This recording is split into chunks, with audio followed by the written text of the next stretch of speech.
Have you ever wondered, why do snowplows sometimes drop salt and other times drop sand?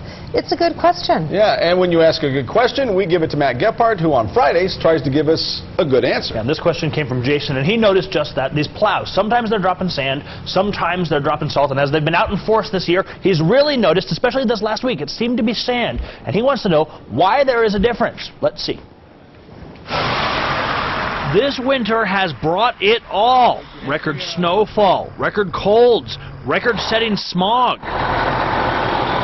And now, frozen rain can be added to that list, a rare phenomena that coated the entire Wasatch Front in a thin layer of ice, which led to hundreds of accidents. Really unusual. John Gleason with the Utah Department of Transportation says it has been all they can do just to keep up. This is not typical Utah weather.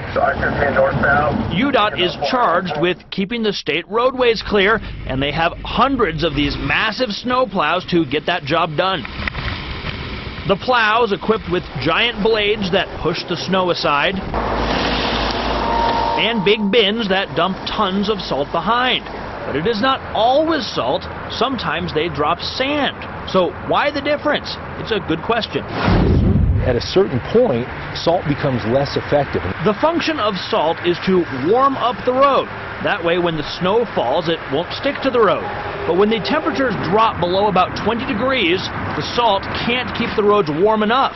So on those days, UDOT will lay down sand to assist. And that helps create traction so drivers don't just slide off the road. And Gleason says there is another reason that UDOT avoids sand except in extreme conditions. When the snow melts, that sand will turn into dust. And to avoid added pollution, state law says that any sand that has been dropped has to be cleaned up within 3 days. It says right in the law, you guys have to go out and sweep it up. Yeah. Isn't that more of a pain? Well, it's definitely more costly, and so that's why, unless it's an emergency situation, we would tend to avoid that.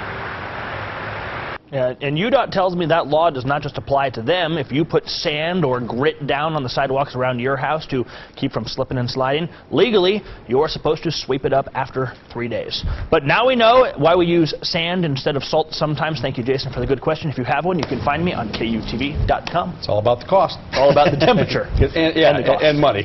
All right, Matt, thanks.